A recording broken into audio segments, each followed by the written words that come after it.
हमारे channel RMS entertainment को subscribe करें और घंटी को दबाना ना भूलें।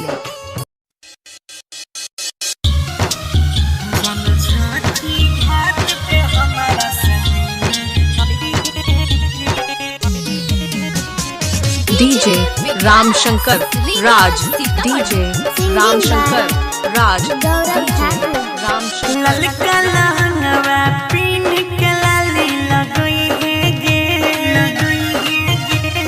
ललका लहंगवा पिन के लाली लगई है गे। जन छठी घाट पे हमारा से मिले हई है गे, जन छठी घाट पे जल्दी से मिले हई है गे।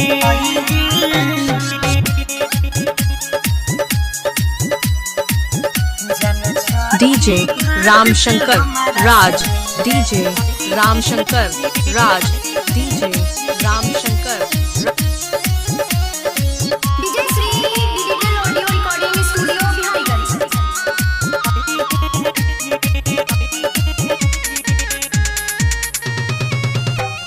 फोरा बई बम पाता के हई तई धूम धारा के करबौ वेटलेटे करी है नहीं सोना मिले यही है पाका के करबई धूम धारा के फोरा बई बम पारा के करबौ वेटलेटे करी है नहीं सोना मिले यही है पाका के। डाके यार दीनानाथ से यार जी लगई है गे, डाके यार दीनानाथ से यार जी लगई है गे।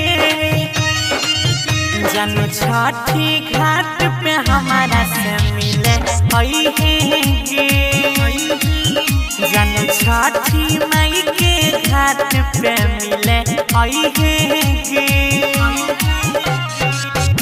DJ Ramshankar Raj, DJ Ramshankar Raj, DJ Ramshankar.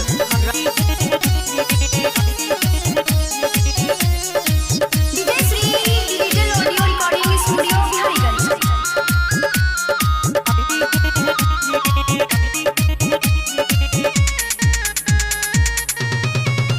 हे गे सोचने छियै एगो बात गे, देवी जे तू साथ गे जीवन भर ले छठ मई से मंगब तोहरे हाथ गे।